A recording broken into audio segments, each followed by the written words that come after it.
السلام عليكم زلف اليوم يوم الأحد 16 فبراير 2025. تعرفوني دائما أطالبكم شعارنا الخالد في التعليق: الله الوطن الملك. دائما تنبداو الصباح بالقهوة الصباحية. بسم الله. الله، كلنا شفنا الفرحة الهستيرية ديال الوفد ديال دولة بوسعادة في الاتحاد الافريقي بعد الفوز على منصب نائب مفوضيه الافريقيه. نشوفوا الفيديو عاد نكملوا النقاش.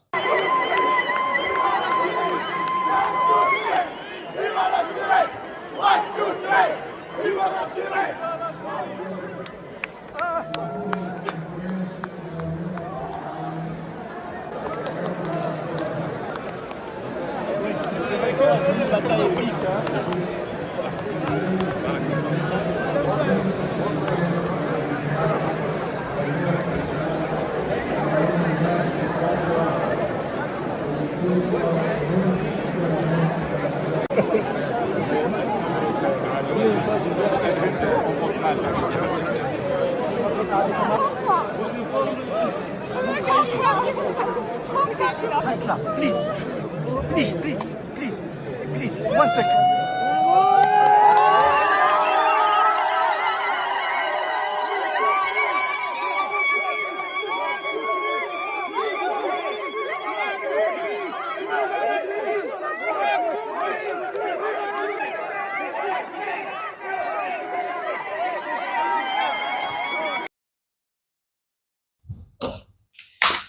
ما شفناش هاد الفرحه مساكن.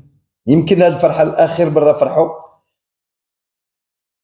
نهار انتصروا على المغرب ضربات الجزاء في كاس العرب. عندهم شح في الانجازات، عندهم فقر في الانتصارات الدبلوماسيه.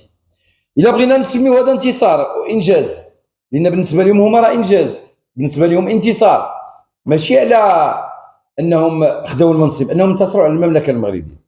الا ان المغرب البروغرام ديالو كان واحد اخر. تعرف هذيك القضيه ديال القفز، هذه القفز الدمدمه قضيه حاجه، هي هذه اللي دار لهم المغرب جاب لهم المغربيه وقال لهم راه حنا مضاربين على المنصب النائب، والمغرب هو تيضرب على منصب رئيس المفوضيه. نعم، جيبوتي، رئيس جيبوتي هو رئيس دوله حليفه للمملكه المغربيه، وكان بغى المملكه المغربيه انها تقطع طريق لحليف جنوب افريقيا اللي كان هو وياه في المنافسه. وخاص يعرف الجميع بان جيبوتي عندها قنصليه عامه بالداخله، اذا حليف موثوق منه، ونائبه لا تسمن ولا تغني من جوع. ولكن لازم النظام العسكري او لا الرئيس ديالهم ابو الشنطه، على ذكر ابو الشنطه، على قبل هذا المنصب ولو كان يستقبلوا موظف ديال المجاري ديال القوادس كان غادي يحضر وغادي يتهان، ولكن بالعانيه غير باش يفرق الفلوس باش ياخذوا هذا المنصب. وهذا هو الفخر اللي حطوا لهم المغرب في القنت، ولكن هما البلداء واغبياء. حنايا ربحنا وانتصرنا. الدبلوماسيه المغربيه عارفه اش دير، لان حطت الرئيس ديال المفوضيه الذي هو اللي عنده القرار اللي مع القضيه المغربيه، وبين قوسين ممنوع نقاش قضيه الصحراء المغربيه في الاتحاد الافريقي. لا تناقش هذه القضيه الا في اروقه الامم المتحده، وهذا قرار دار المغرب شحال هذه وخداو بالتصويت وبالاجماع. اذا هما المشكله ديالهم هما خاصهم يكذبوا ويسرحوا الحمراء والبره. شحال ما سرحتي الحمراء والبره غيبقى هذاك النظام العسكري المستبد او لا اللي عنده داك الشعب اللي تياكل في الزباله، اللي تياكل من القمامه، يبقى سارحو ويبقى يعطيه الانتصارات الوهميه ويقول ليه بأن راه انتصرنا على المغرب. والخطير في الأمر والصدمة الكبيرة هي ما قاله محمود عباس رئيس